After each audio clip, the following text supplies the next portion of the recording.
Okay. So, because we are already at 12:02, maybe we'll start with Karakia and let other people live as time goes on. I'll hand over to you, Ruth, to open us with Karakia. Cool, Ruth Fitzgerald. I'm a long-term guest here at Kaitahu. I've been here for 30 years. I come from Australia, from the ancestral lands of the Jinibara and Gubbi Gubbi peoples. It's my honour to step in today for Wally and settle us all and unite us in purpose with our opening karakia. So off I go. Mori oho, mori tu, mori ora kia tato, homie, huie, taikie. And that was awaken the spirit, engage the spirit of life amongst us, be united in purpose. Ruth, thank you so much for opening us, and welcome to the third session of the Critical Disability Studies Research Network Seminar. Today's title is Holding On to Hope, Disability Families.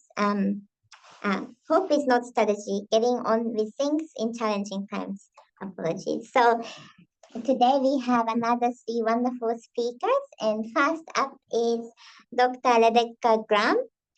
She is a registered community psychologist and is employed as a National Executive Officer for Parents of Vision Impaired New Zealand, otherwise known as PVI.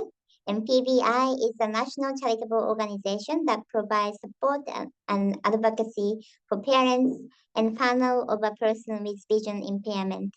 In her role, Rebekah advocates strongly and consistently for inclusion, accessibility, and support for all, with a focus on the parents and family of a vision impaired child. And she continues to research active, and her academic work explores aspects of social justice, disability, and human flourishing for all. So thank you so much, Rebekah, for being here today and sharing your wisdom with us. So I'll hand over to you. Oh, thank you so much, Umi. It's lovely to be here. I will share my first screen with you all. So there we are. You should all be able to see that nicely. The only downside, of course, is that it means I don't often get to see who else is there while I'm talking. So kia ora, it's nice to have you here. Sorry I can't see you.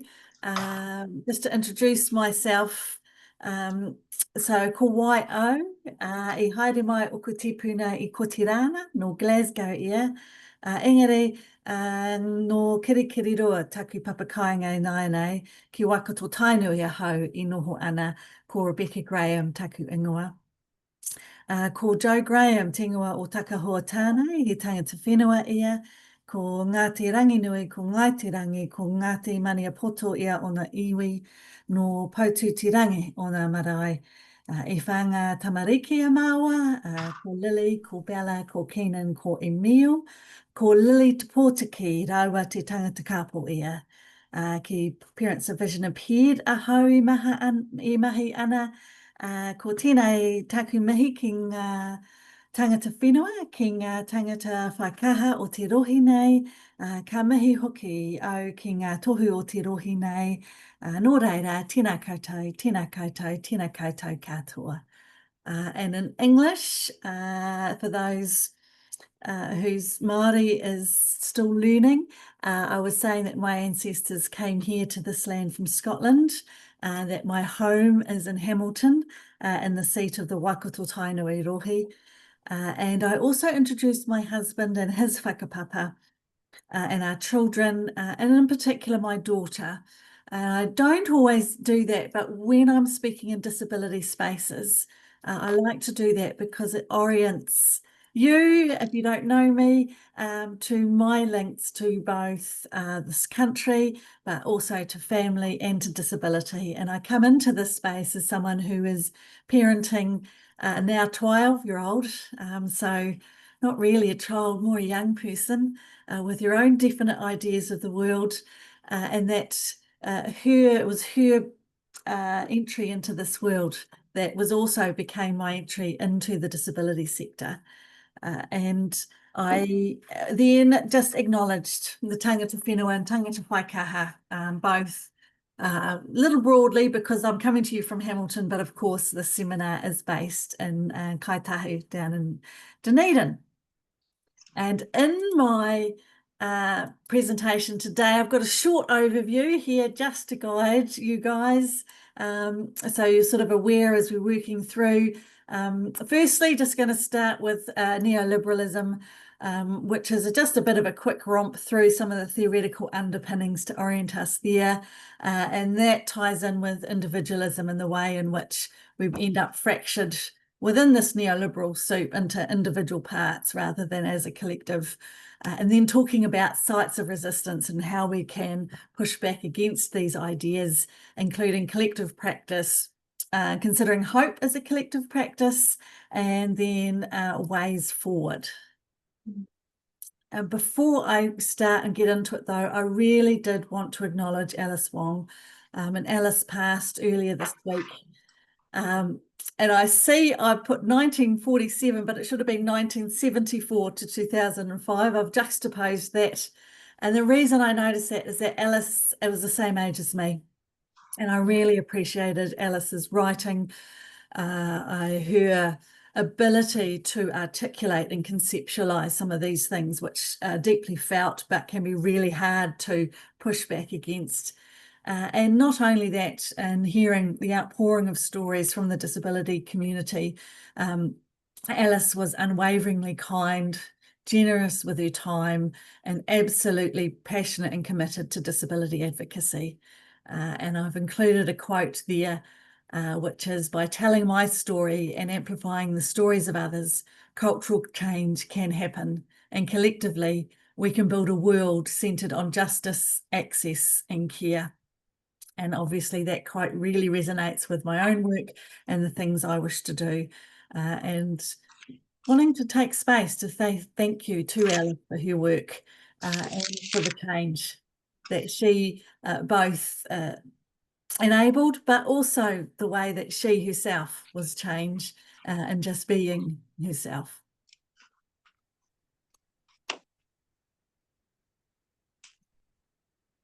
So, neoliberalism. And what I've tried to do with my slides is keep them rather visual so that you're not having to read a screen of text. And what I've got here on screen is part of a process of me creating a protest banner. It ended up being a cape, and starting there, and I've gotten the nothing part, and it seemed like just an incredibly apt visual representation of neoliberalism. Lots and lots being written about neoliberalism. I'm coming at it from the point of view of neoliberalism as a political and economic ideology that emphasises free markets, emphasises individual responsibility and very limited government intervention. Operates from this idea that society works best when businesses are deregulated, public services are privatised or run like a business, and social outcomes are driven by competition and personal choice rather than collective responsibility. The promise is that we will all benefit that through our individual wealth and individual freedoms, but instead it ends up delivering increased inequality, weakened social safety net, and shifts responsibility for social issues and systemic problems onto individuals. Thinking about New Zealand and the New Zealand context, we've had neoliberalism on steroids since about the mid-1980s, and certainly back into it now with the current government.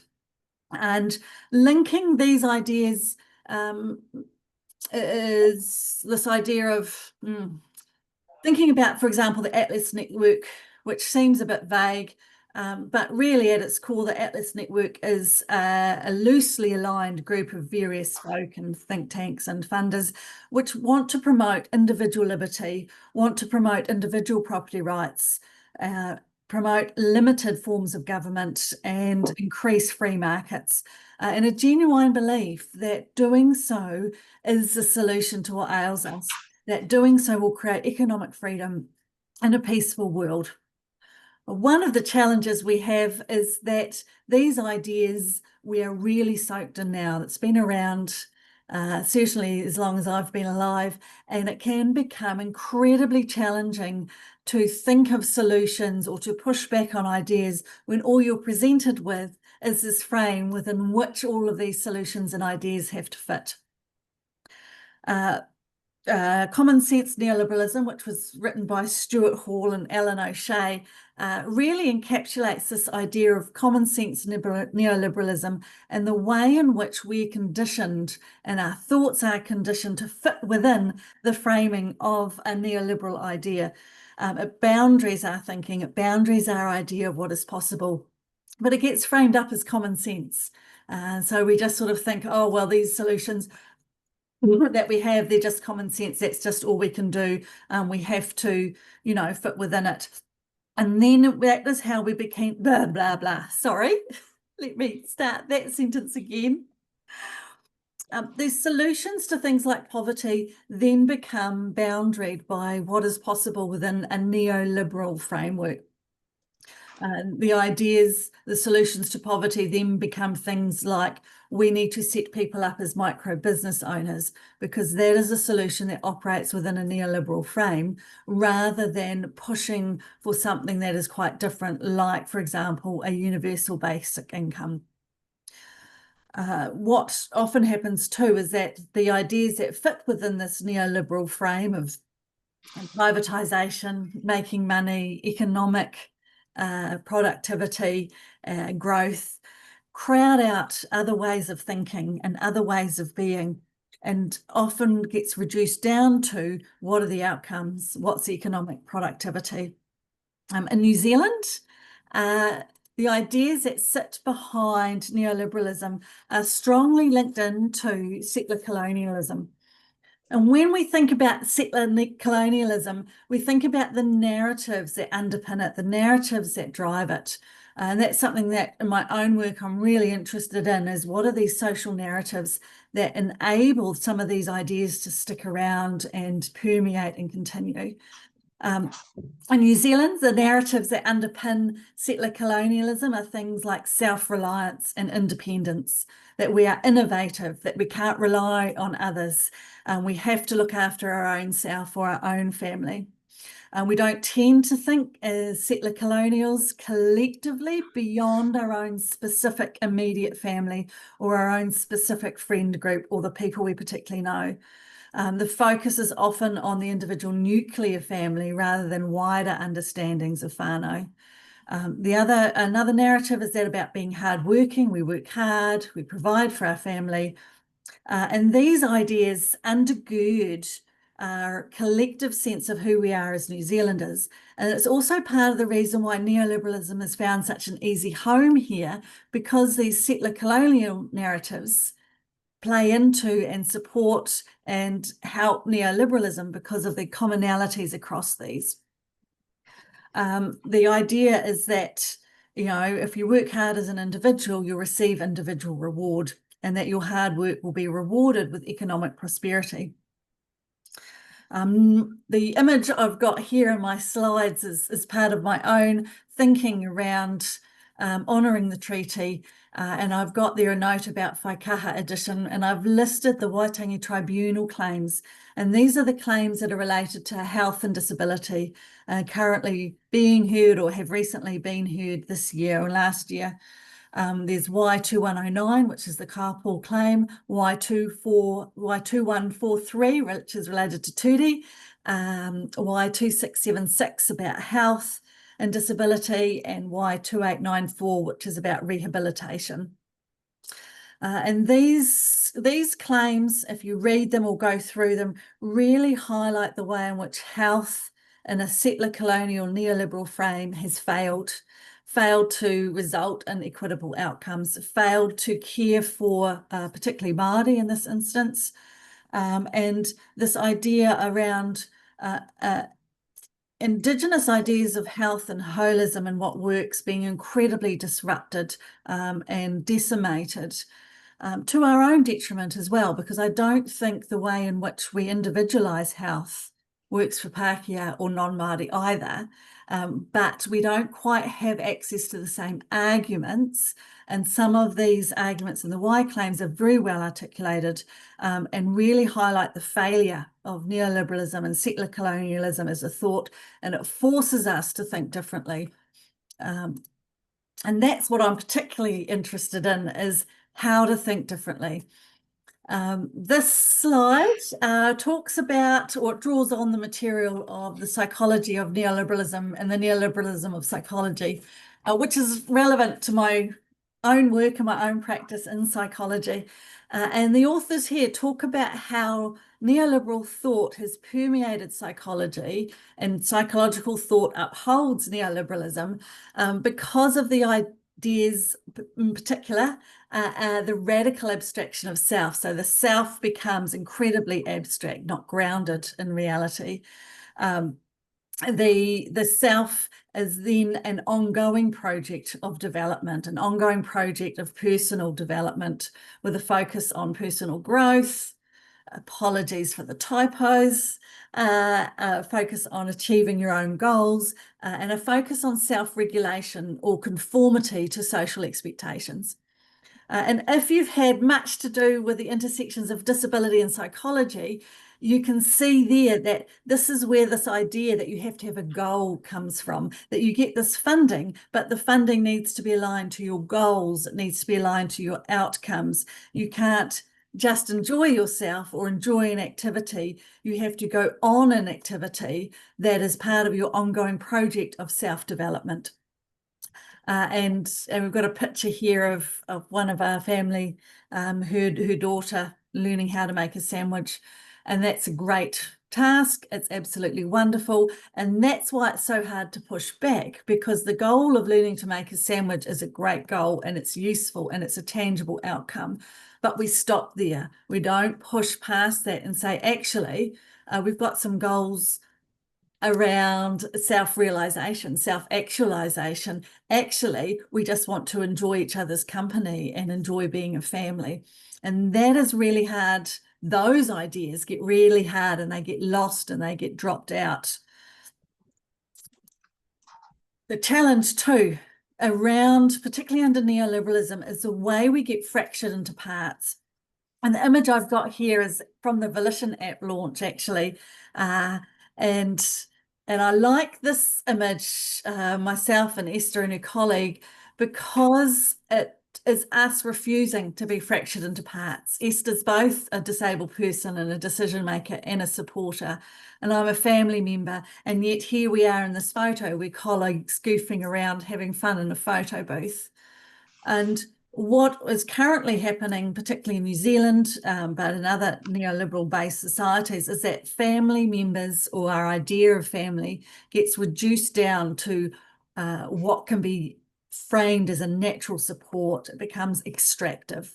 Our labour gets extracted from us and reduced down to financial cost. Family becomes exploited and expected to provide endless unpaid labour to save the state. But it's really difficult and it's really nuanced, because in framing family relationships a certain way, it prevents us from being able to say, actually, no, that's not who we are. No, I'm not a natural support. No, this is, whānau is more than this. We are more than this. We are not simply here to provide paid care. And there's what's what I'm looking for?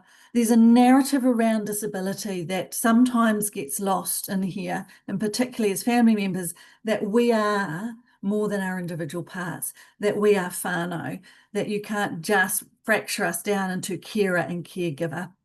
And particularly wanted to make a note around family and whānau, because while they're used interchangeably, and from a linguistical point of view, you can certainly interchange them, the understandings that sit behind it are really different. Pākehā notions of family are often quite nuclear. Whānau is broader and wider and deeper, and it's not necessarily linked to blood relationship. And Pākehā have this wonderful ability to try and detail the types of relationships in specific ways. So we have words like auntie and great auntie and first cousin and second cousin and third cousin twice removed and the great aunt on my mother's side, and really detailed into how all of these relationships sit. Whereas certainly with my husband's whānau, there's auntie and there's cousin, but there's not that same focus on exactly how are you related. Everybody knows how everyone's related, and whānau goes beyond just a parent or grandparent and can often include, you know, an aunt, a close friend, and that capacity to be able to expand our family and include a variety of ways of being connected and related really pushes back against this neoliberalism idea of fracturing family into what can be quantified and economic productive. There's an interesting thing too around caring, and that the nature of caring is really different as a type of work to other forms of work because it's relational, and that relational nature of caring and caring for each other doesn't sit neatly within neoliberal frames. One of the challenges, and we're seeing this here in New Zealand, is how do we support carers and how do we support caregivers and how do we support disabled people? And currently the solutions are deeply neoliberal because it's all about, oh, we need to pay the carer, or we need to pay the family member, or we just need to make sure the disabled person can employ their family member. And yet that is often not acceptable to family members, and there's a resistance there to turning our family relationships into employer-employee contractual agreements. And that helps with pushing back. Fracturing of family is pretty much what I've just said there. And that these solutions become limited within a neoliberal frame, and the ability to conceptualize family and whānau as deeper and broader, and to resist will insist actually that we come up with different ideas and different solutions as part of pushing back. Sites of resistance, and I've got a photo here from a birthday party, and you know it's a birthday party because there's a cake and there's candles and there's fizzy drink and there's treat foods and everybody's looking very happy. And I love birthday parties because there's such a wonderful visual idea of what a site of resistance looks like. Birthday parties are wonderful. They are celebrating just being alive for another year. They're not celebrating anything you've done. They're just simply celebrating that this person is here and has been with us for another year. It includes food that is in no way nutritious. There is zero nutritional value. And it's an activity, but it's not a goal. We give gifts, we give presents. And the whole idea behind birthdays is celebrating each other, building relationships, having fun, having a good time. And there is very little neoliberal about it. And these sites of resistance are the ways in which we uphold relational connection and relational value with each other. We uphold the value of our own lives, the value of disabled lives, of whānau lives, of all of us. And we refuse austerity framing. There is very little that is austere about a birthday celebration. And particularly in terms of poverty and austerity, no matter how hard things get, parents will work incredibly hard to make sure that birthdays can still be celebrated and that you can still have something fun and joyful and special on a birthday. Interestingly, our austerity frames are never deployed against building roads or against the wealthy or against industries, but those austerity frames of not having enough money often and always deployed against those in need, and especially against disabled people. Again, another site of resistance, of relationality and connection. And this is a photo from our recent Parents of Vision Impaired conference. And it's not obvious from the photo because it's just one of those casual snaps. But there are blind adults and blind children and parents and caregivers and people who work in the sector, all just hanging out and socializing and getting to know each other. And one of the other things that we can do is build that sense of relationality and connection, is finding ways to be together in time and space that work for us, that we're not here because we're trying to develop a career, we're not here because we're engaging in that neoliberal employment productivity frame. We're here because we're just genuinely curious about each other and want to hear each other's stories and want to support each other the best we can. And this way of being together in ways that aren't about proving value or isn't about purchasing a thing, it isn't even about being deserving enough, that is a site of resistance, and that helps us push back against these ideas of austerity or economic productivity, that it is enough to just be together.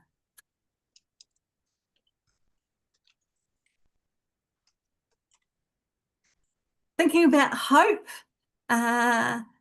one of the things that neoliberal thought does is it privatizes hope as an individual practice. And instead of it being collective, instead of hope and joy being a collective and political practice, it becomes something individually that we have to individually work on, and turns it into an achievement.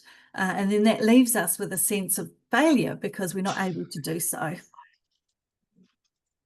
Now, I heard a little tinkle there, Umi. Is that my 1 minute? No. So good. That's why I was going to go, oh. Lovely. Fabulous. So if we think about hope as a collective and a political practice, that then shifts it around from us not trying hard enough. It shifts it from being something ephemeral that we just sort of hope that this thing will happen, and it turns it into something that fosters solidarity and resistance. The challenge, of course, is to shift our ideas of hope so that rather than hope being tied to productivity and market success or the hope of decent employment, it becomes something that we work together collectively, that we argue and engage in practices like marching. And the image there is the finalised "Nothing About Us Without Us" cape that I made for my marching when I'm going on a march or a protest.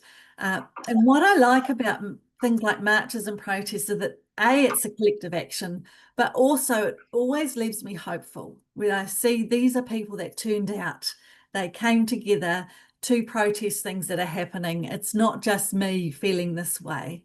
It helps me to imagine what could be possible, what else is we can think about, what else we can do instead of what is being done to us, and this forcing into a very narrow economic frame or ideas around economic productivity. And I have a quote here, which I really like. It's just been sitting with me quite a bit. Within this neoliberal soup that we're all swimming in, these ideas that get put onto us, the fracturing of family into individuals, the idea that we all have to be productive. Within all of this work, people make little spaces just for themselves where they can rest and relax and build themselves up to carry on. And if we think about this idea of making a little space just for ourselves, just to have a little rest, if we think about that in the local context in New Zealand about disability and care work and what's been happening with our funding, carers weren't buying pedicures and massages. What they were buying with the funding they had was time out. They were creating a tiny micro space for themselves to relax, refresh, to rest. They were buying a breathing space, a moment where they could switch off their brain and just be themselves. And this framing that happened last year around the buying of pedicures and massages by carers is a great example of what gets cut when there's a need for a government to save money. They take it from those most in need rather than those who are wealthy, rather than from industry.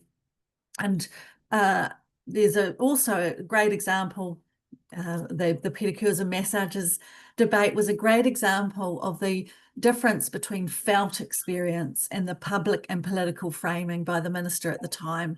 The felt experience was one of rest and refresh and a micro break, but the public framing was very much about here is a wasting money that is meant for disabled people, and this is a terrible thing, and we have to get rid of it.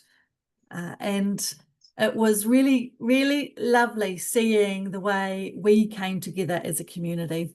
Carers, families, disabled people, all of us rose up and said, hey, this isn't cool. This isn't good enough. This is not okay.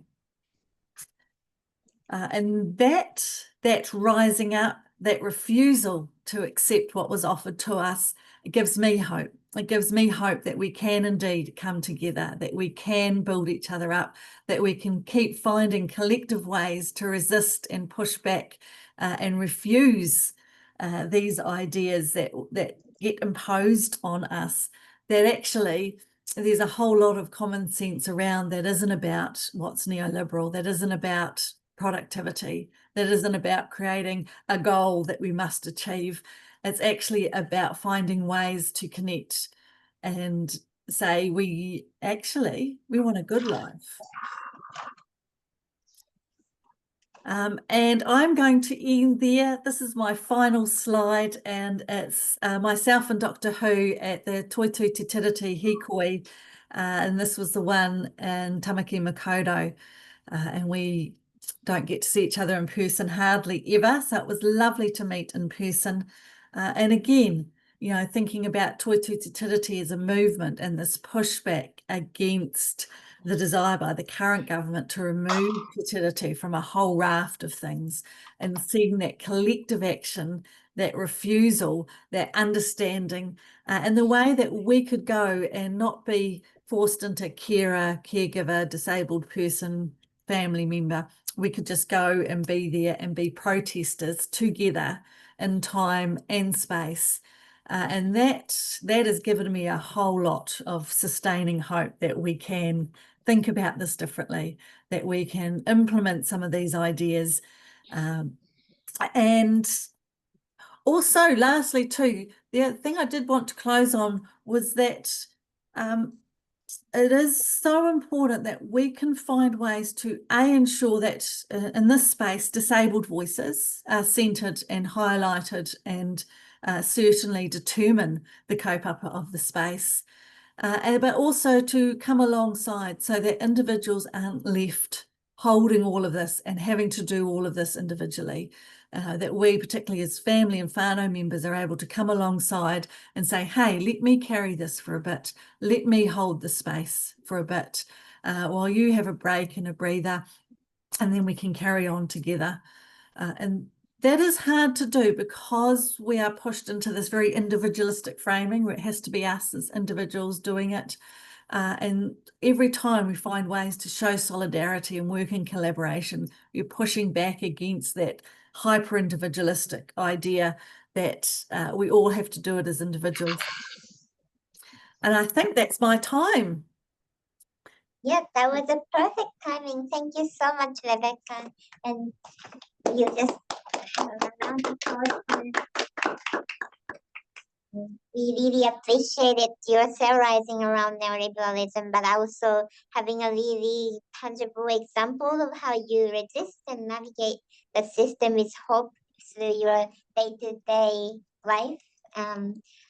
So that was really cool to hear that. So thank you so much. And we have about 5 minutes for Q&A for Rebekah.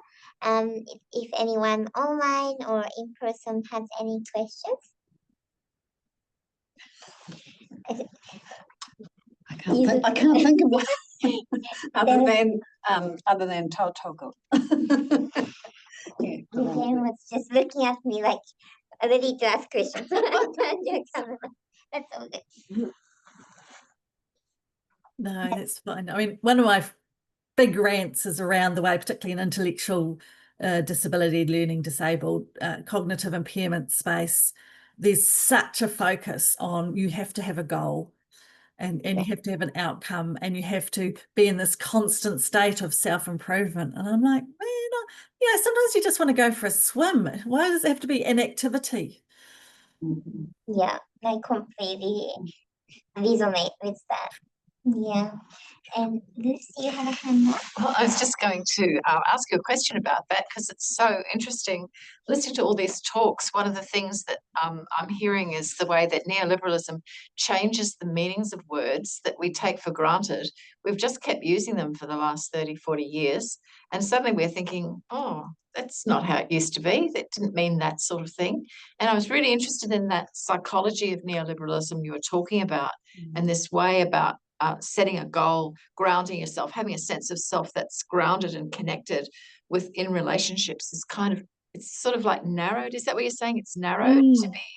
Yeah, yeah, and we see that particularly if you spend much time in the neurodivergent spaces, that real sort of behavioral focus on, you know, you have to learn this skill because the outcome has to be employment, it has to be economic productivity, and therefore, in order for that to happen, you have to learn this skill and you have to learn this skill, and that very narrowed focus on what it means to be a person, to be human, to live in relationship with each other.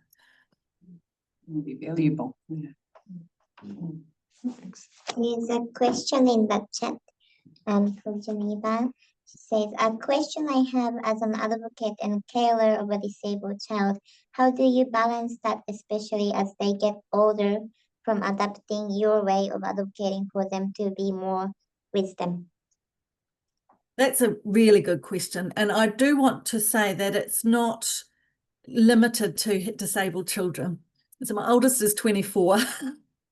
And it is a real tension in the teenage years because they want to become their own person and do things themselves, and they make bad decisions and poor choices endlessly.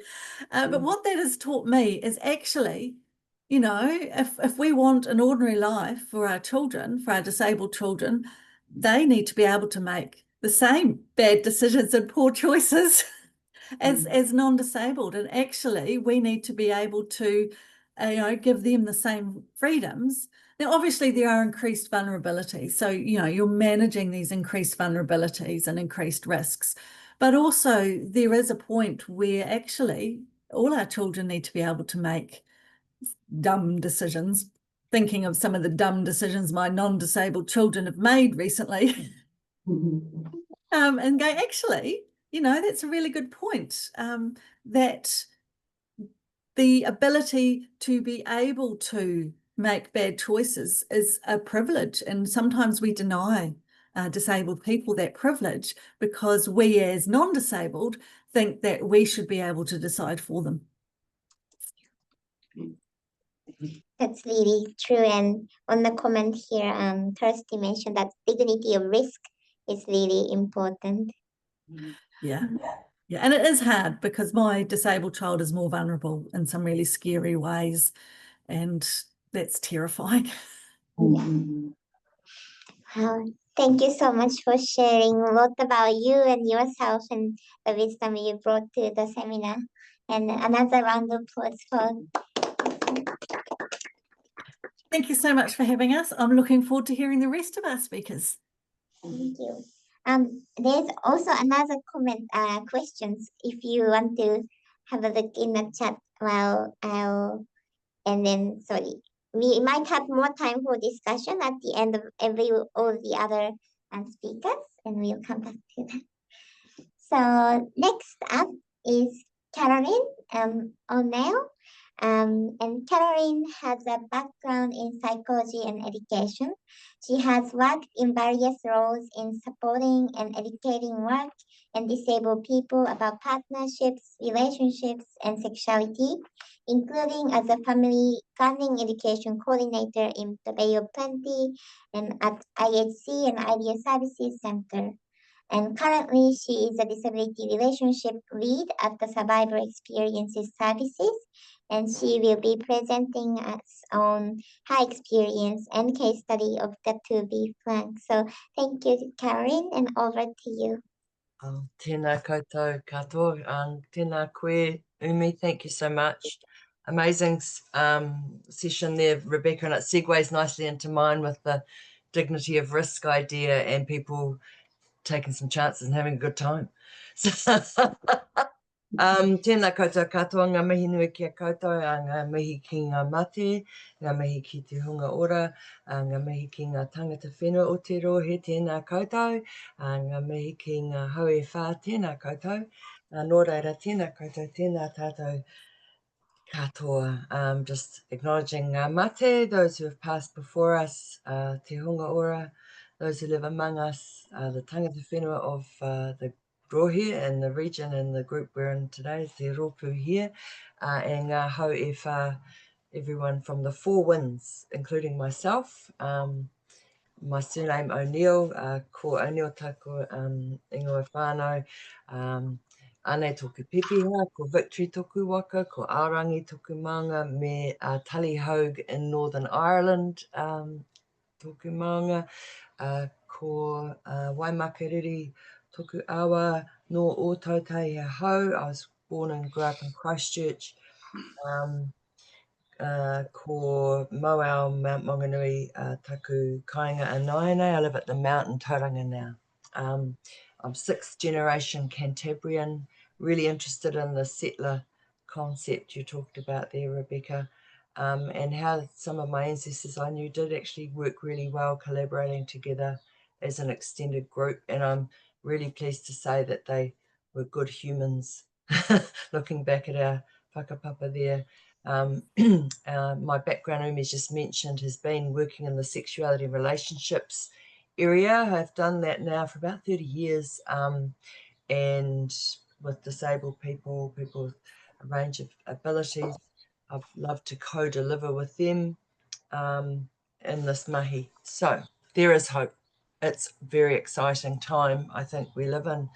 I click down there, hope for disabled people to have thriving sexuality and relationships is what we're about.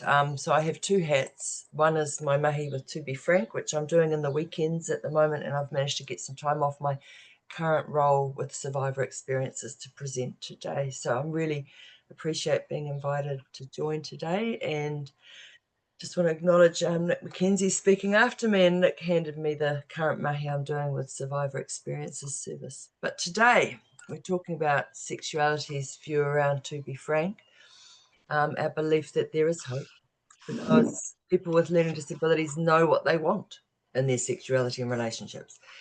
We just need to facilitate them to speak, have voice, opportunities, spaces for their choices. And I'm looking a little for a moment at the education curriculum. We can plan for people's learning based on their age alongside their peers.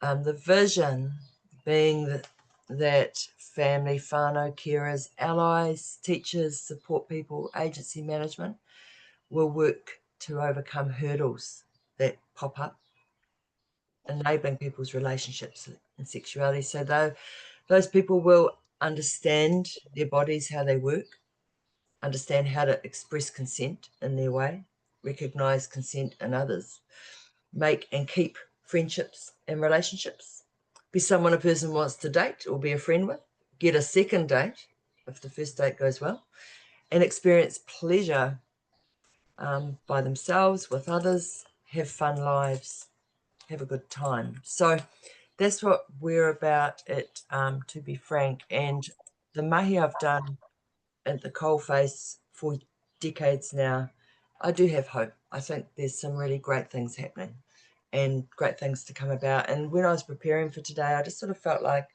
let's just keep calm and carry on. Keep calm, carry on. So let's look at the current context. Brace yourselves, it's not super great.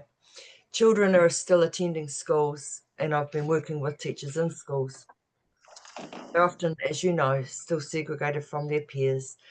There's a mixed range. Sometimes there's a great school with great teachers. Sometimes there's a great school with teachers aren't quite so confident in teaching disabled students about the topics of relationships and sexuality. So it's varied between schools. It's very inconsistent. So also I think disabled students might have mixed messaging around their bodies and boundaries, especially when they're receiving personal care support from a range of people throughout their lives who come and go.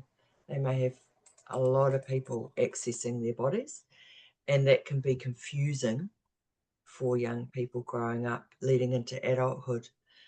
The current context I've witnessed for adults, they attend a range of services or supports when they're not living at home. Sometimes they don't have a lot of privacy in their own home. Boundaries can be unclear around between flatmates, between support people and people, individuals. There's insufficient information around for them for their relationships and sexuality and bodies, contraception, all of it.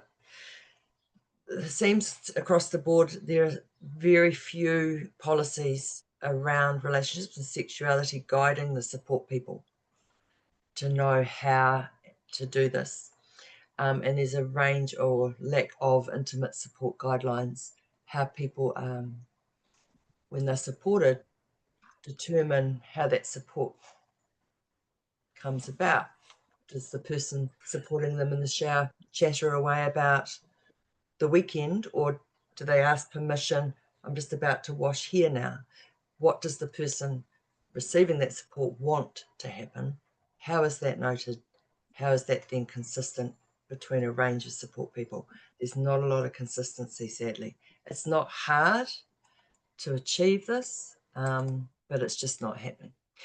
Also, there's some beliefs around disabled people that they're asexual, not sexual beings. They're eternally children.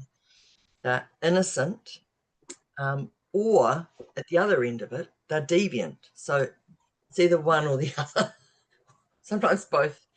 A lot of support people lack confidence. They haven't got the skills. They haven't been developed in a professional sense. And they have a range of cultural beliefs, gender-based beliefs, heteronormative beliefs, and so on. Enough to make you stand on your head. So this person here is doing yoga. She's fabulous.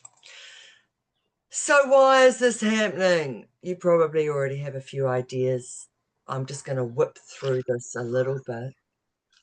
I just read recently some material about eugenics leading into institutionalization, where people were segregated and excluded, and now they've been reintegrated, but still segregated in ways in their homes, in residential services. Lack of funding, lack of prioritisation around sexuality and relationships, education for disabled people. Teachers in schools are, as you know, time poor, overworked angels and amazing, range of capacities and confidence and abilities, not generally super supported by policy within school around disability education for relationships and sexuality. There's not an organised professional development across the country. Again, lack of policy and support guidelines. Unsure, untrained support people, lacking confidence, I mentioned before. Pay inequities in the support and care industries, which of course means we have a high support people turnover. You might have this amazing person who's working with someone, and then they finish their degree and they're off to Australia. And what they brought in that support period while they were working part-time around their degree was brilliant. I call them star staff. There might be another person who's worked in the sector for 20 years who's amazing, for different reasons. How can the amazingness be utilised to bring up to speed so everyone's at a consistent level? It's inconsistent. So lots of lost opportunities. It's a bit of a shambles. Sorry, not much hope in these slides. Consequences. People who are interested in relationships but haven't learned how to go about them and the nuanced stuff often find themselves stepping over lines with other people. They might have some ideas about being intimate, but they might do it in places that are public and not know that they have, maybe take that excitement to a private place and how to do that. And do they have a private place? Do they have their own bedroom? That seems to me to be the private place in the world, is our own bedroom with the door closed and the curtains pulled. That's what I tell people. So we need to make sure that happens for everybody. People find themselves getting into trouble. They find themselves in unsafe situations, sometimes getting into trouble with the law, going to court, and some people are in prison. There's a very high number of people with ADHD in prison. So a lot of neurodivergent people are finding themselves in trouble when it could be avoided. They might be living with people they don't choose, and a lot of people don't understand how their body works, how to say what their boundaries are in their own way. It could be non-verbally. How to experience pleasure, whether by themselves or with someone else. And just skills like how to have a conversation and chat someone up that you fancy. How to recognize someone fancies you. So let's head into the hope territory, which is the nice place to be. And if you have any questions about the parts I've mentioned earlier, we can talk about them at the end.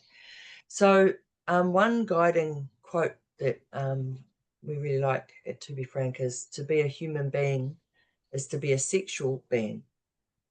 Although there may be a range of intensity varying over time, we all have sexual needs, feelings, and drives.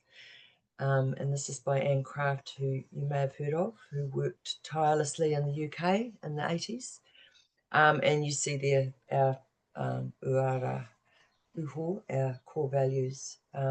So the intensity is, things like the range of feelings when a person sees someone they really fancy and suddenly their heart's racing and they're all excited, and then that may fade because they might do something that's not great and all of that wonderful stuff. So we really are aiming for, jumped a slide, to honour people's human rights. I'm sure you're all aware of the United Nations Enable document. It's a really great visual document around the rights of disabled people. And then there's the World Association for Sexual Health. Did have another name. Sexology Association, it changed its name. They have a declaration of sexual rights. I bring this information to teachers, to organisations, and to the people with disabilities to show them, so everyone knows we're backed by this. You can find it online. If you would like to, you can email me later and I can send you a link if you can't find it. So relationships and sexuality might be nuanced, but they're not rocket science. Like how a baby is made hasn't changed super much for a very, very long time. There are new, scientific ways, but it's how people know they fancy someone is a human reaction. The sexual drive and desire is nuanced and varied among us, but we can talk about it. We can explore it with people and find out what they experience.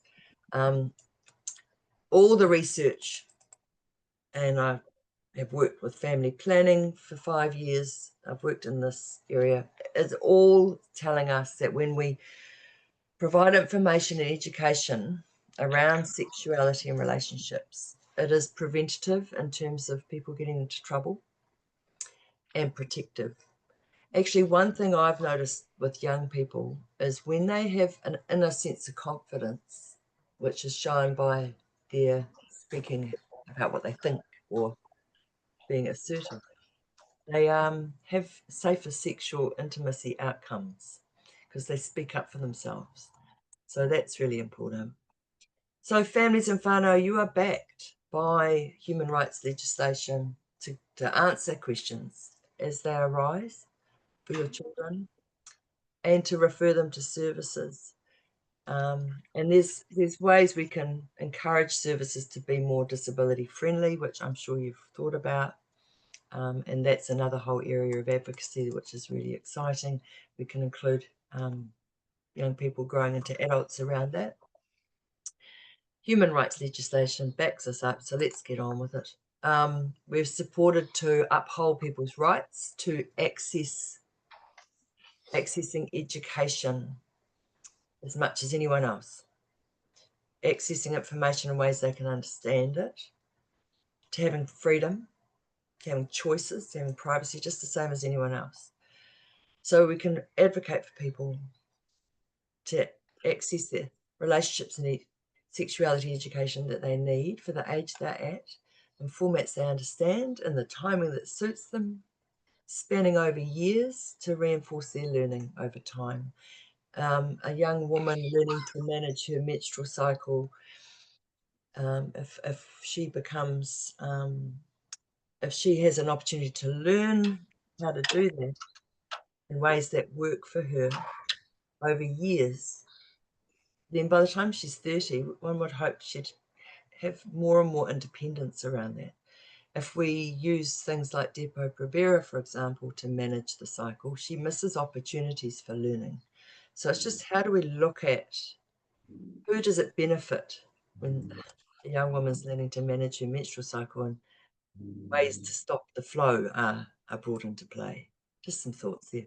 So how can we do this? Oops, cracking on.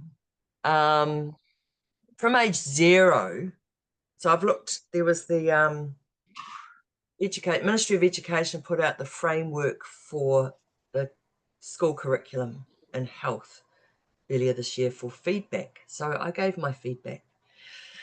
I suggested that we can start at infancy to describe people's body parts correctly in their first language. Talk about how we say, is it okay if I change your nappy now? So we can say that to infants. We can present boundaries and themes throughout their lifetime and repeat them in age-appropriate ways over decades. So repetition, we know, is key for people who have intellectual disabilities. Visuals, rule for all of us. Who doesn't love visuals? Sorry, I've got so many words on my slides. Revisiting themes, but changing the tone, the over the age changes, so it's age appropriate to meet their age development. And then giving them practice, experiential life in the world practice. We need to look at professionally developing teachers and support people and how to do this. It's not rocket science, it is quite doable. And then creating pathways between schools and whānau and allies, so the whānau can inform the teaching departments about their child's learning style, and then the teacher aides and teachers in the schools feeding back the messaging. So the messaging is consistent and reinforced in both places, so it's easier for the young person to learn. So the sexuality education framework can be presented and revisited as required when the timing suits. So if we know you're talking about goals before, but if we know where we're headed with a young person, if we know we want a young person to learn about pubertal change at some point, we can present them in timings that suit them when their bodies are changing. So finding the right timing, so it's really experiential. Providing some skill development to create resources or access resources that are already created. There's a lot of reinventing of wheels going on in education. I have made use of the IHC library a lot myself and recommend them highly. And they are really keen for people to use their resources, and it's free. So that's another link there.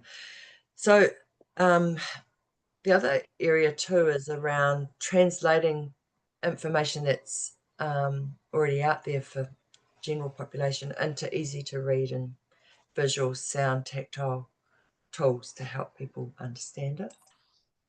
Teenagers, start asking them. You mentioned this earlier, the transition between advocacy to self-advocacy.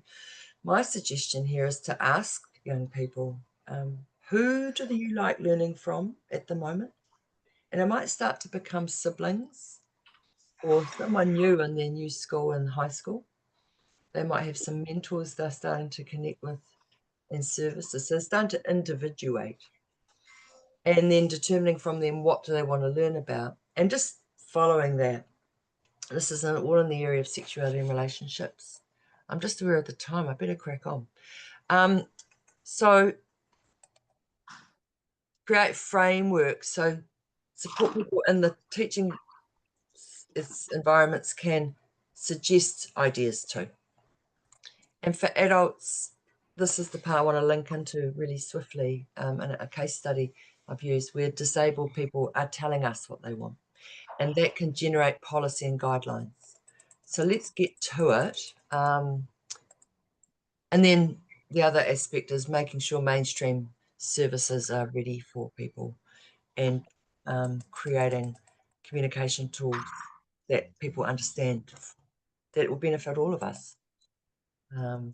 Making sure people are paid to be advisors, facilitators, and leaders in this. That's our aim, is that people determine their own education in this area. They're leading it. So how can we do this? Here's a quick case study. I presented this with this group from Skillwise after doing some work down in Christchurch, Putotahi. They co-presented with me at the NZDSN conference last year. What I used was a process which I recommend to find out what people want. So I just asked them, what would make it safer for you to raise topics? This is a vocational service in Ōtautahi. I asked them what open-ended questions, what stops you from talking about this? What would make it safer? And what would help increase your confidence? And so I've just taken a photo of they had so many ideas, it's a mess, my writing. Some staff don't like talking about some topics. People need tools to communicate. One-to-one time is good when no one else is present. The people I spoke to were adults in their sort of 20s and 30s, and they had all these ideas. It's all there. We just need to ask them. From that conversation, I described what policy is, using this definition really, and to determine what they'd like, we used this circles of friendship model, and I clarified which parts of their lives were sexuality and which parts were friendship and who fits where. So we used the circles, and I just wrote on the whiteboard, you can see here, I started off just talking about the boundaries and who gets to talk about what and who gets to touch which part of what body. And from that, we found out, you can see on the right-hand side, the staff, they called them staff. What can they do? And I said, well, what would you like them to do? And they said these things. I'd like to support people to refer them to these people. They don't need to answer everything. Sometimes, yes, they can help. Sometimes, no, they cannot help. That's okay. And then on the other side, someone was triggered. That was fine. We talked about that. But we talked about how peers at Skillwise, what's okay to talk in public, what's needed in private. And then I rubbed out the center circles and we expanded on some of the content. It was just a facilitated conversation where they got more and more fine-tuned about what they wanted to be supported with at Skillwise. And this content I presented with them to their management the next morning for management to take and create policy with. So it was a really simple model based on this. We also asked some questions. When is it a good time at Skillwise to talk about things? Where are good places to talk about things?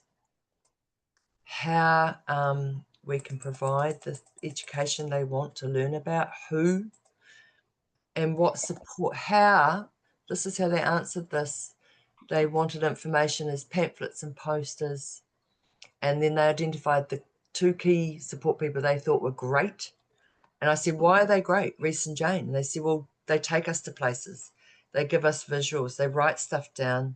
They give simple explanations. So I call Reese and Jane star support people who can share with their colleagues, this is working. Let's share it among the team so we're consistent. Yeah, so we identify who they'd like to talk to, what is it that makes them a good person to talk to, and then we talk with management about the policy. So policy is great because it provides consistency and focus for discussions. It helps identify gaps within the team, and it can be used for recruiting support people and making sure there's everything's covered. So just reflecting for yourself, everyone's different. You may feel comfortable about some things and not others. That's all fine. And this is where policy can generate discussion among the team about that. We're all going to bring different strengths to this mahi. So let's just find out who we can tag team to. Where are the gaps in knowledge? What professional development might be needed? What's the process if there's disclosures, and is there policy around that stuff for unpleasant stories as well? So if we use some approaches, if we generate from the people, this is a really exciting model, and it's doable, and it's not rocket science. That's my spiel. Looking forward to hearing your questions. Thank you, Carolyn, for your presentation, and really great to hear about how you utilize sexuality and relationship as a framework to think about how people can make their lives better within the services that they have. And it's really cool to see how you worked with the people in the services using those friendship circle models and the work that you've done for over the 3 decades. So thank you so much again. And yes, we have time for questions as well. So if anyone on the online audience or in-person audience has questions, please put them on the chat or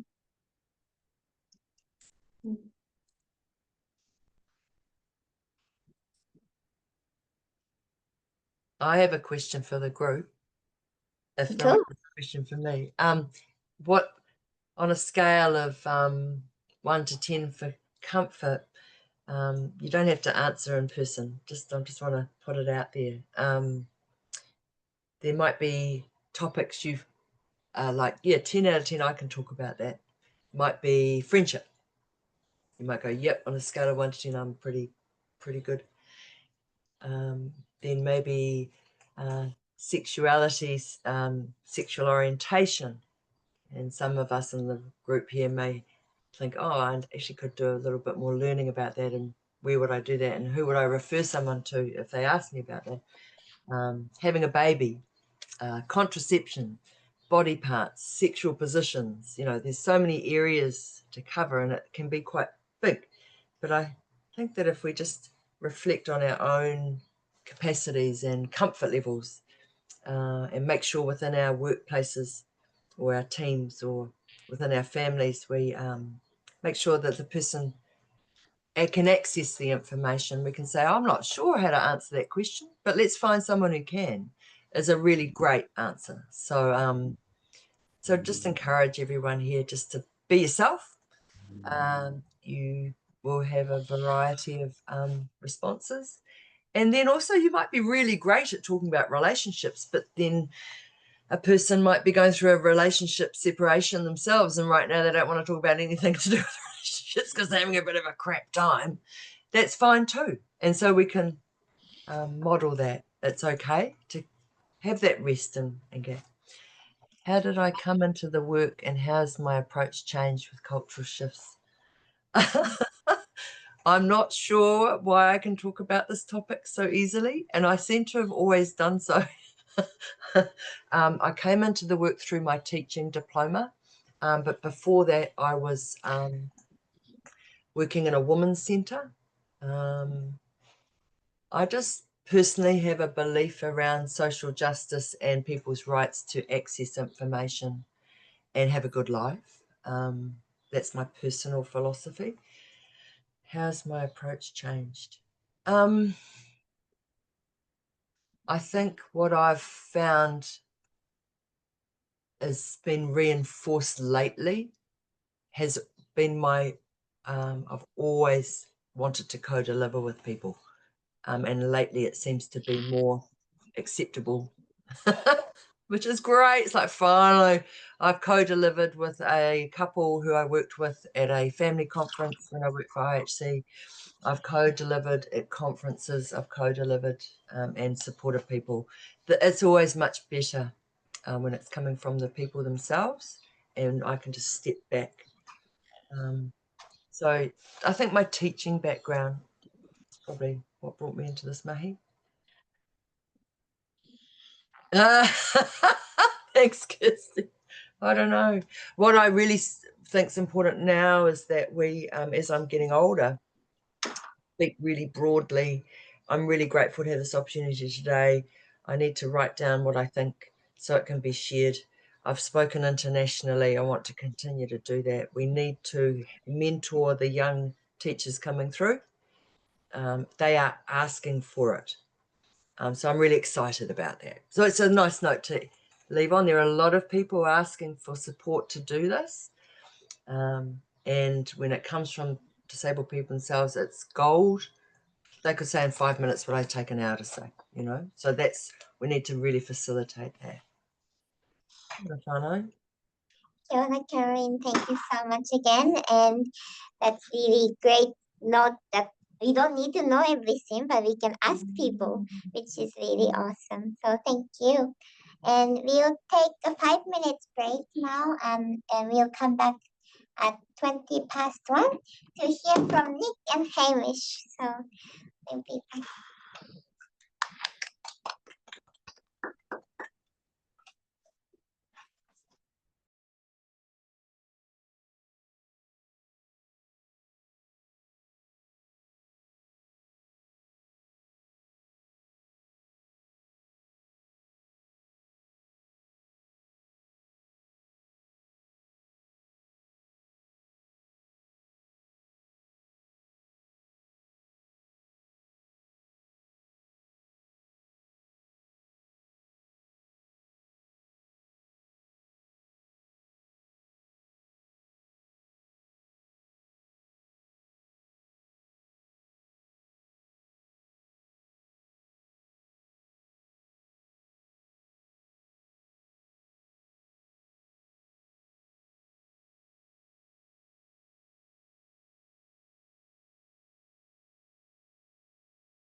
Sorry, I just realized that I was still on mute. Apologies for that. So welcome back everyone from the break. We'll be moving on to the third session of the day, which will be co-presented by Dr. Nick McKenzie and Hamish Taverner. And I understand that Hamish will be presenting through a video recording. It's great to have this as a segue from Carolyn's presentation where she was talking about the importance of co-presenting. So just to introduce Dr. Nick McKenzie and Hamish. Nick grew up in Whangarei in Invercargill. Hopai in Invercargill and lives in Ototahi, Christchurch. Nick has always worked with people with learning disability, first as a speech and language therapist, there in various roles within the disability sector, and now as a researcher and consultant. Nick's current project role with DBI and with Allied Palliative Care and the End of Life Research Group at the University of Auckland. Nick works in an inclusive way, advocating for co-designed approaches where people with learning disability lead projects and influence outcomes that works for them. She has particular interest in communication and rights, health equity, end-of-life care, and advanced care planning.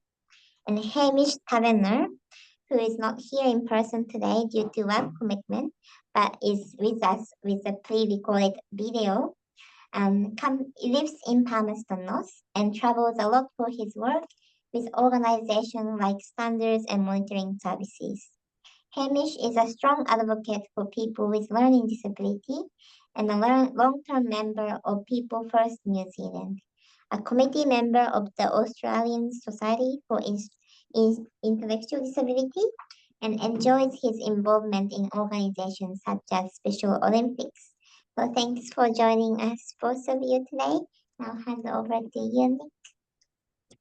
Tēnā koutou katoa, and many thanks, Umi, for the introduction and also for all of the behind the scenes work that you've been doing for the seminar series. And also thank you to the Critical Disability Studies Research Network for the invitation. Hamish and I were really excited, and then we went, oh no, what are we going to talk about? Anyway, we thought of some things. And also just thank you to Dr. Rebekah and to Carolyn as well. It's going to be a bit hard to follow you. I feel slightly nervous doing that. Hamish is probably pleased that he's pre-recorded and not here. But yeah, I guess that it's going to provide three really different, sort of very varied presentations and conversations, which is exciting, and all of them linked to hope. And as you'll see, and as Umi's alluded, Hamish and I are co-presenting, but only me here today. Hamish will introduce himself on video in a second, and I'll just tell you a little bit about myself first. Ko wai au, ko ingirangi me kotirana te whenua tūpuna, ko Waihopai taku kāinga tahi, ko Ototahi taku kāinga noho, ko tangata tiriti taku iwi, ko Rutherford me Webley taku ingoa whānau, ko Nick McKenzie taku ingoa. Nō reira, tēnā koutou katoa. So thank you everyone, and hi, I'm Nick. My ancestors are from England and Scotland, but I grew up in beautiful Southland and Invercargill, but have lived in Christchurch for more than 30 years now, with a few stints away. I'm married to Craig, and we have a 19-year-old son, Angus, who still lives at home for 2 more weeks.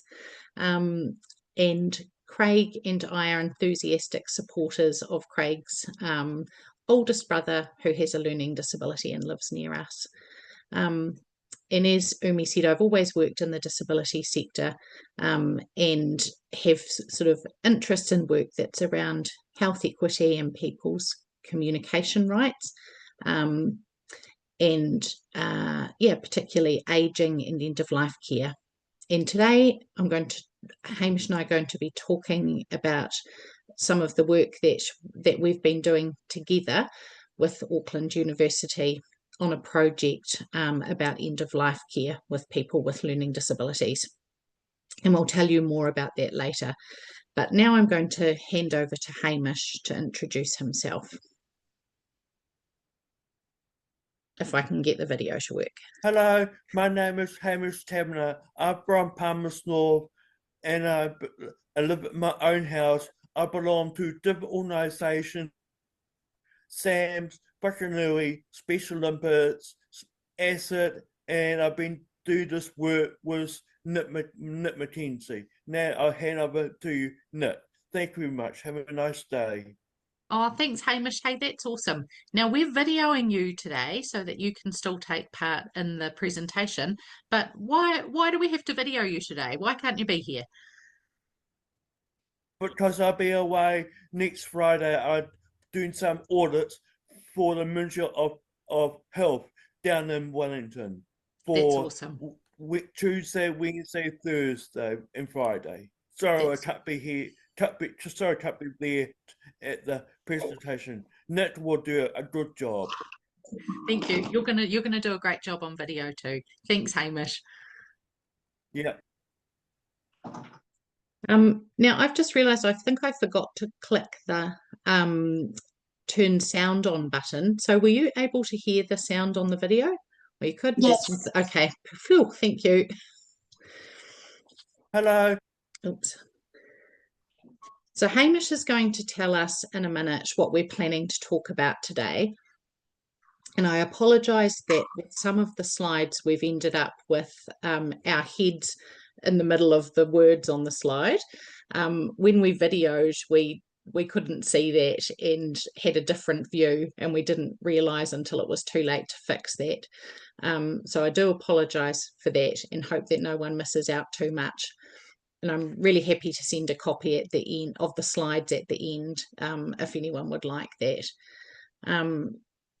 Hamish and I, when we started talking about what we were going to do today, hoped that somebody else would talk about the big stuff like neoliberalism and what that is. So big shout out, Dr. Rebekah, for doing that for us. We're really grateful. And Hamish is going to talk us through our slides for today.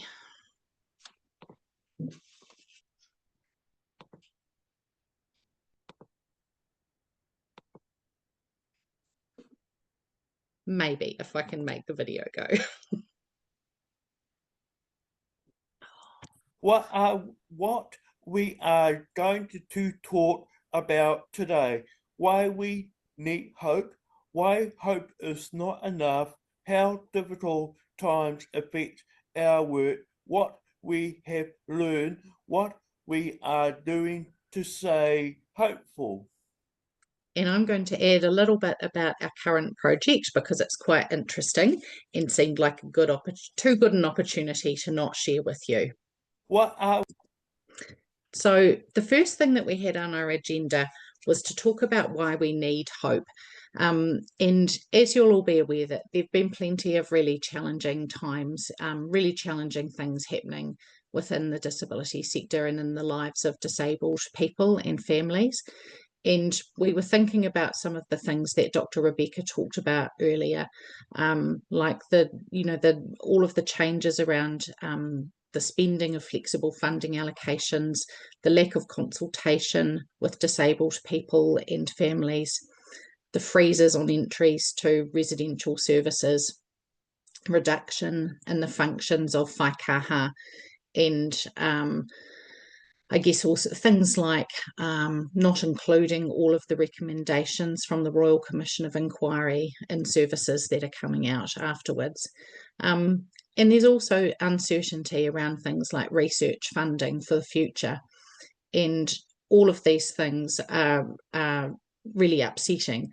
Hamish and I talked about how they made us feel. And we decided, if we were being polite, what we could say was that some of it makes us really mad, some of us makes it sad, and we definitely wish that things were better. And it can be incredibly hard to know what to do. And actually preparing for this presentation was quite helpful, because it did actually help us to find a little bit of hope and to look for the things that could improve things, or could guide us in moving into the future. And so we started thinking about what actually is hope. And we agreed that hope, sometimes it's really hard to know what to do.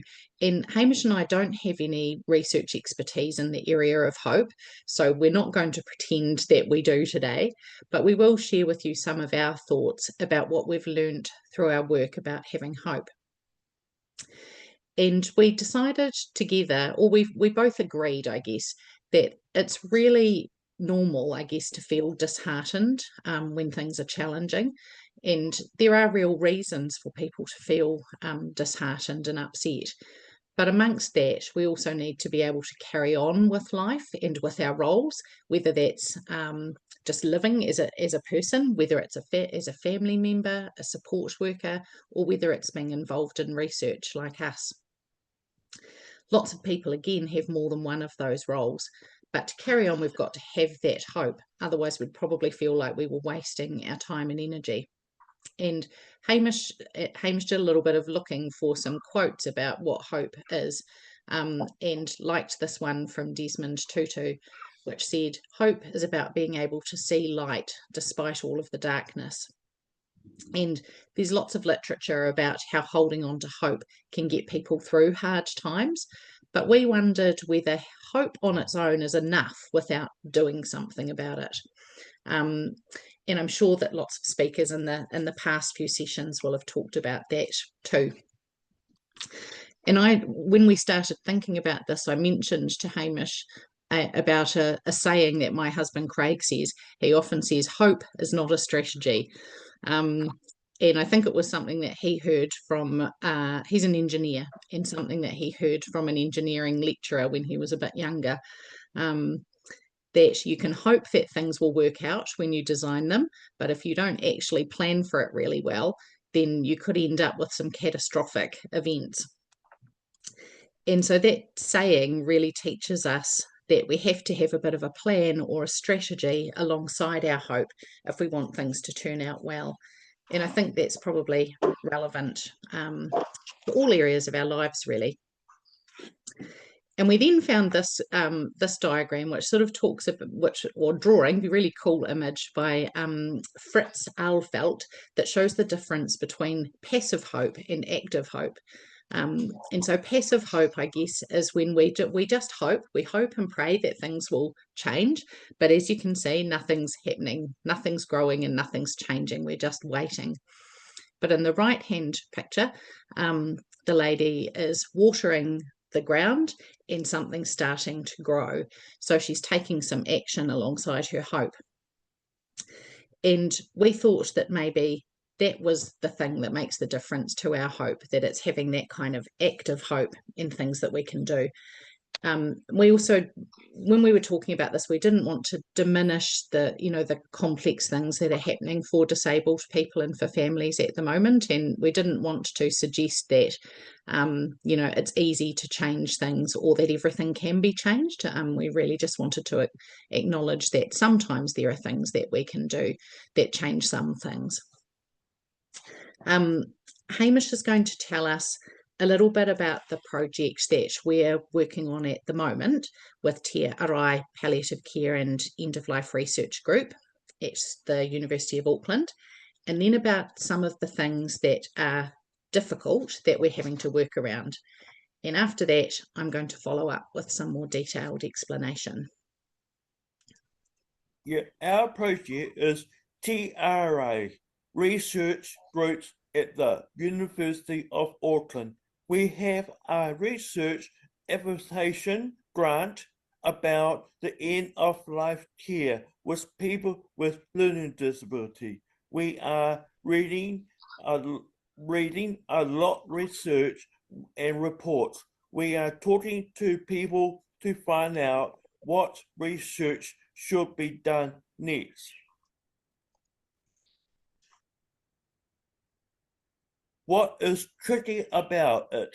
Everyone in the health and disability sector has a lot to do and less money. We have to choose the project that use existing resource. We don't know if we will get funding for the project. We might have to get creative. So as Hamish said, we're doing this small project with Te Arai Palliative Care and End of Life Research Group, and we've got a really small grant called a research activation grant from the Health Research Council. And what that means is that we can do some scoping work, I guess. It's not research, it's just doing some sort of scoping and community consultation to find out what people with learning disability and people who provide support at the end of life would want from future research. And it's really important that whatever we do in the end is a priority for people with learning disability and will help to create the change that they want for their lives when they're seriously unwell or dying. And so we're using the grant to build relationships that will help with future research, such as with people with learning disabilities and hospice teams, and people who are doing good work in residential disability services, including kaupapa Māori services and people that are working with tangata whaikaha Māori. We've also been reviewing literature to find out what people with learning disabilities say about end-of-life care here and overseas, and talking to lots of different people to find out what research would help them the most. When the project started, social science research funding looked a little bit different than it does now, and I guess we felt quite hopeful that there was the possibility of all sorts of grants. I guess not always easy to achieve or to be accepted, but grants for things like early career researchers, projects with specific health equity focuses and for underserved populations. And we felt quite hopeful that something related to end of life care and people with learning disability might be seen as a priority and have some realistic chance of being funded. But those of you who are involved in research will know that that landscape is shifting a little bit at the moment, and science-related research funding is going to be overseen by a new entity called Research Funding New Zealand. And it feels a little bit like sands are shifting, and maybe there's a shift towards prioritising more sort of medical type things. But again, it's uncertain and we don't really know what that looks like. And again, it makes us feel a little bit mad, a little bit sad, in wishing that things were different. And it also still remains hard to know what to do. Yeah, our approach. But there are really good reasons for doing this work, and I'll just talk you through quickly what some of them are. And I think, again, this just makes it important for us to be doing it and gives us that motivation that we need. So at the end of life, we know that the voices of people with learning disability are largely absent in the literature. There's plenty of research telling us what professionals think should happen for people, but very little about what people with learning disabilities think. Most people with learning disabilities aren't told that they're dying, and that's awful on so many levels, but it means that people aren't able to be authentically involved in any decision making about what happens for them when they're seriously unwell.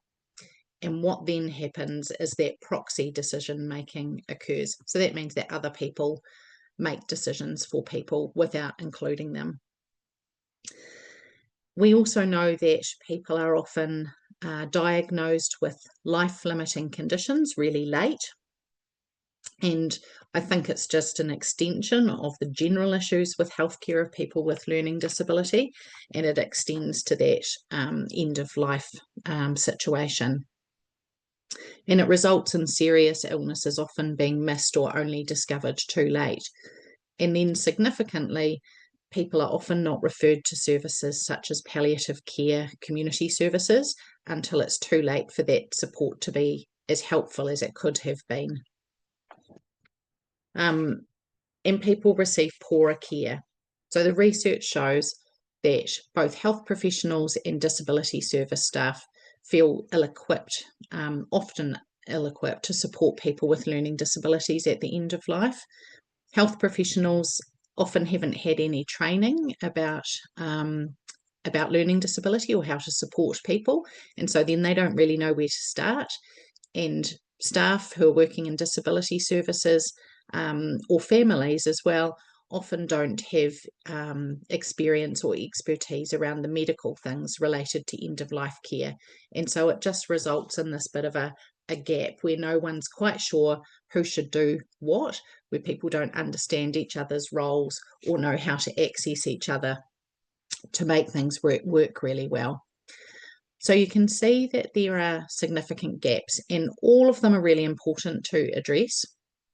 And so we're doing this talking with the community at the moment and exploring what that next step in research should look like. And in an environment where there's limited funding and where equity is not necessarily a priority, and where services are having to contend with budget constraints or decreases, we have to be really clever about how we do this. All of the work needs to be done, but we have to choose the right thing for now, for the right environment. And how do we make sure that we can easily pivot and expand or change if and when the environment improves? So Hamish and I started looking at, I guess, things we need to think about that might kind of help us in this challenging environment with our work. And so we talked about making sure that we got the right people interested in what we're doing. And so maybe that includes people who, talking to lots of people about our work, people who work in policy environments, where they may be able to share information and highlight the issues. We talked about making sure that what we do would be something that would have an impact. And it doesn't necessarily it needs to have impact for people with learning disabilities and families. That's the most important people that it has impact for. But we've also got at the back of our heads that maybe it's helpful if the things we do have impact for government and for funders, and potentially even better if you can do something that saves someone a little bit of money, so that, I guess that's kind of a motivation for them. I don't know what that might look like, but we've definitely got it in the back of our minds at the moment. And I guess the flip side of that is that implementation doesn't necessarily cost more. So whatever it is that we end up doing needs to be something that we can do within existing resources. And so we're thinking carefully about that too, as well as alignment with policy. If those things all kind of fit together, then we're more likely to get some good outcomes. We started having some conversations as well about whether there were other places to get funding from and what that might look like. And maybe if we had a big idea for a project, whether we could break that into small chunks that could maybe be funded separately, but as part of a bigger project. We've got no idea whether any of this kind of works or not, but they're the kinds of things that are giving us that little bit of hope, and things that we can keep thinking about. Other things that are giving us hope as well are some of these. So seeing changes that happen as a result of previous research is one of the things that really is keeping us motivated and on track. It's incredibly humbling and wonderful to see changes happening because of work that's been done in the past. And some of the work that I've been involved in, along with Bridget Murphy-Veach and Henrietta Tripp and Jenny Conda, and other wonderful colleagues around advanced care planning, is sort of starting to bear results. And for Hamish and I, that's something that we keep looking at and thinking about. I get really excited now every time that I get a phone call from an advanced care planning coordinator from Te Whatu Ora saying, hey Nick, we got another advanced care plan come through for someone with learning disability, and their GP uploaded it to their health record and we're using it now. And so that's a really cool moment. There've been some really cool moments where I've been to visit, been visiting in a service that I sometimes am involved in for work, where people with learning disability have come up and said, hey, my mate did this advanced thing. Can we do one too? And so when people with learning disabilities are starting to hear about things and ask for it and advocate for it for themselves, I think that that gives some of that kind of motivation and hope as well, knowing that what we do can make a difference. As researchers, we talk to lots of different people who share their sort of really personal stories with us too. And sometimes people's stories are so astonishingly beautiful that they take my breath away. And recently I met a man who was talking to me about his support, and the way that he described it was so good, that he was being supported so well by his family, that he couldn't picture that actually things would be different for other people. And although there's a sad side to that as well, the fact that he was being supported so beautifully really gives hope, for what's possible. And I also met recently a group of support workers and disability service managers who had just put in extraordinary effort to advocate and fight against the health system that wanted to move someone away from their home at the end of life and into a hospital situation that really wasn't necessary. And they advocated, and they just didn't stop, and got all of the things they needed to have in place so that that person was able to die peacefully at home in comfort, without pain, and surrounded by their friends and the people who cared about them instead of in hospital. And so those kinds of beautiful stories as well, again, give us hope, and they provide, some of that, the motivation again to be gathering that information, finding out what works for people, and knowing that it can be done without necessarily needing to spend extra money, that it's things that are achievable. I guess a couple of the other things as well are remembering that research amplifies people's voices, or can amplify people's voices. And so really good, inclusive, co-designed, respectful research does amplify the voices of people who take part, and can provide a really wide or broad platform for others to hear important messages. And often they're messages that the person really already knew for themselves, but maybe didn't have a chance to be heard more broadly. And sharing of those kinds of messages can create social change. And so even if we aren't able to change systems always with the things that we're doing in our research, we can change people's attitudes, which leads to small and incremental changes in behaviour in the way that people are supported. And quite often, we see people go away from maybe an advisory group meeting or a focus group or an interview with a bit of a buzz, with some renewed energy, and sometimes even with a bit of a plan of action. And I think what I really love about that kind of participatory research is just that deep involvement in the change that comes with it. And the last thing that really gives us hope as well is that often in our research work, we are able to establish new connections with people we might not have otherwise met, and that those connections can have a lot of value in terms of being, I guess, a platform for advocacy or of building community strength. And those kinds of things are always really good for us too. And I think I was going to try and find some clever words to sort of finish off with about hope. And I'm not sure that I necessarily have them, but Hamish and I got to the end of our thinking about this, and and thought that we would share with you a little bit about what we've been doing, and how we've been trying to hold on to some hope while things have got a little bit challenging. And I hope here's some more hope without a strategy. This is me hoping without a strategy. I hope that some of that's been useful to you. Probably should have found a way to put some action into that. Maybe the action is that if you're interested in the kind of work that Hamish and I are doing on this project, along with our colleagues, Wendy English and Henrietta Tripp and Jackie Robinson, feel free to get in touch. We'd love to talk about it more. We love talking to people who've got the same kinds of interests, or maybe who've got something to contribute or some questions that they want to ask about that as well. I'm just going to hand over to Hamish.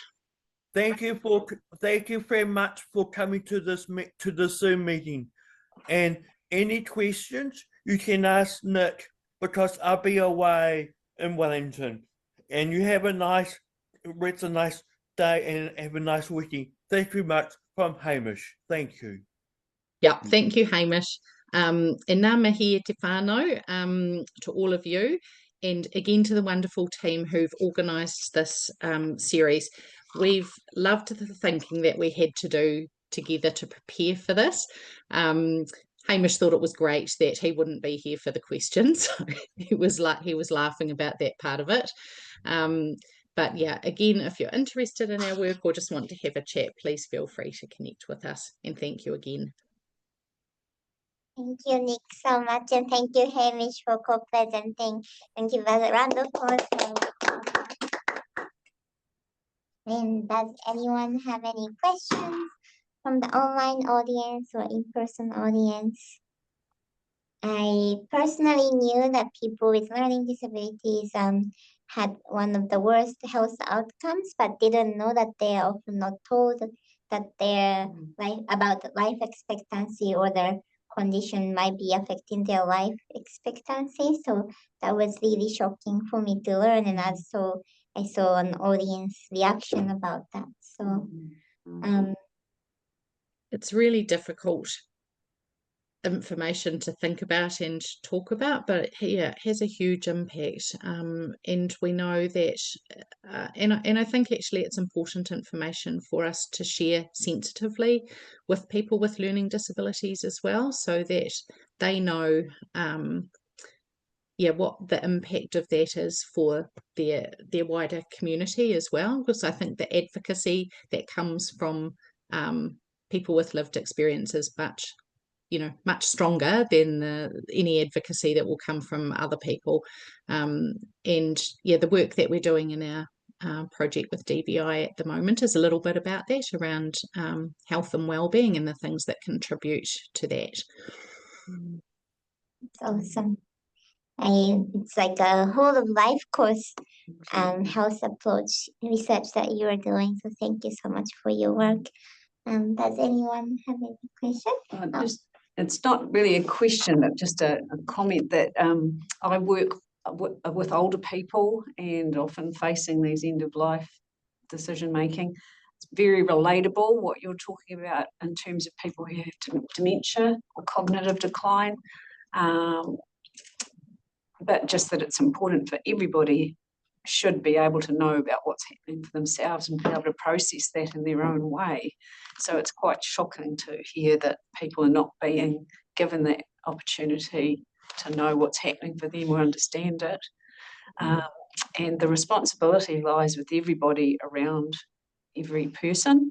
And so general health, general practice nurses, palliative care teams, the rest homes, because some people I know have not had proper palliative care until the last minute in the rest homes, and that's just been very difficult for everybody involved. So yeah, it's a continual push. I think there's lots of shared experiences between people with learning disabilities, and particularly older people with dementia, being just left out of that loop completely. One of the things that's been really interesting with the advanced care planning work and developing sort of an accessible approach to that is that's actually starting to be used a lot with older people with dementia or people that have degenerative neurological conditions as well. And also with people maybe who find reading and writing difficult or who don't speak English as their first language. And yeah, the advanced care planning coordinators at Te Whatu Ora have been commenting on that a lot, actually, that accessible approaches that work for people with learning disability are really applicable to lots of other groups of people too. And we haven't done any research looking at that, but just anecdotally, people are talking about how useful that is. You know, just when I worked in the older person's ward at the hospital, and we get in Dunedin, we get a lot of motor neuron disease patients who may lose the ability to speak or write and so on. So having the advanced care plan there for us staff to look at is just absolutely so valuable. And even if they haven't answered people haven't answered questions in a technical or medical framing, if they've just answered questions from their heart, that gives you something to work with person to person. That's so valuable to hear, thank you, because I think we keep on, we've been doing lots of training with particularly with disability services, but talking about the value of working with people to gather the information about the things that they value and what's really important in their lives, what a good day and a bad day look like, what quality of life is, and around people's culture and spirituality, and all of those things can then help medical professionals and other supporters to make decisions down the track, even if you haven't made really specific decisions for yourself. Thank you. Kimberly, I see your video coming on. Do you have a question? No, I mostly just wanted to say thank you very much to everybody for it's been really interesting for me today because it's not the field. So for background, I'm a colleague of Rebekah Graham's at the University of Waikato in the community psychology program. And we'd had a bit of a chinwag about neoliberalism and what she was thinking about presenting today. And I was trying to get my thoughts around how it would fit into this critical disability space. So I've really enjoyed myself. So thank you so much, everyone. It's a really interesting conversation. Thank you so much for that lovely feedback and more to come. So, and Chloe? Well, I just wanted to say thank you so much. This has been amazing. I really connected with what everyone was saying. I've known Rebekah for a while from afar, but really admire everything that's been said, especially as someone that had a very big medical issue I'm in a wheelchair now overnight, and just a lack of autonomy, assumptions around what you can and cannot do as a disabled person. Crash course overnight, effectively. So yeah, and I advocate at disability law now. So it's been really great, and just I really want to stay connected to what was being talked about around sexuality, and I think that's so important to communicate. So thank you. This has been amazing. Thank you so much, and I really also appreciate all the three amazing speakers, and I feel like all of you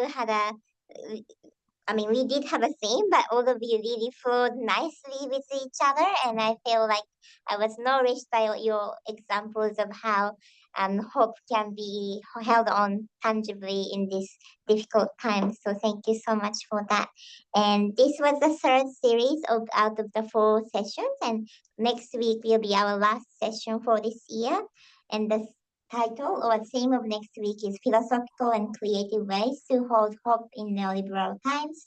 And we have another 3 amazing speakers, Dr. Sandra Yellowhouse from University of Auckland, Frankie Karetai-Woodley, and Andy Buchanan. So please tune in for next week's session as well. And I'll hand over to Bridget to close us with Karakia. Kia ora, Umi. Kia ora everyone out there today. Thank you again for coming and joining us for the third week, which is great commitment. And we will just close with karakia and everyone can move on with their day. Kia tau ngā manaakitanga a te mea ngā roki runga ki tina o tātou. Kia mahia, te hua, ma kihi kia. Toi te kupu, toi te mana, toi te aroha, toi te reo Māori. Kia tu suru ka whakamaua, kia tina, haumi e hui e, tāu ki e. Kia ora everyone. Have a great weekend. Thank you so much. Oh, and Carolyn and Scott, I just Rachel mentioned that I have a sign name and my Okay. oh. Thank you. Thanks for that. I love what See you next you're saying. week. Yes, see you next week. Thank you. Bye. Thank you. Bye. Bye. I think my sister watches from Auckland sometimes, but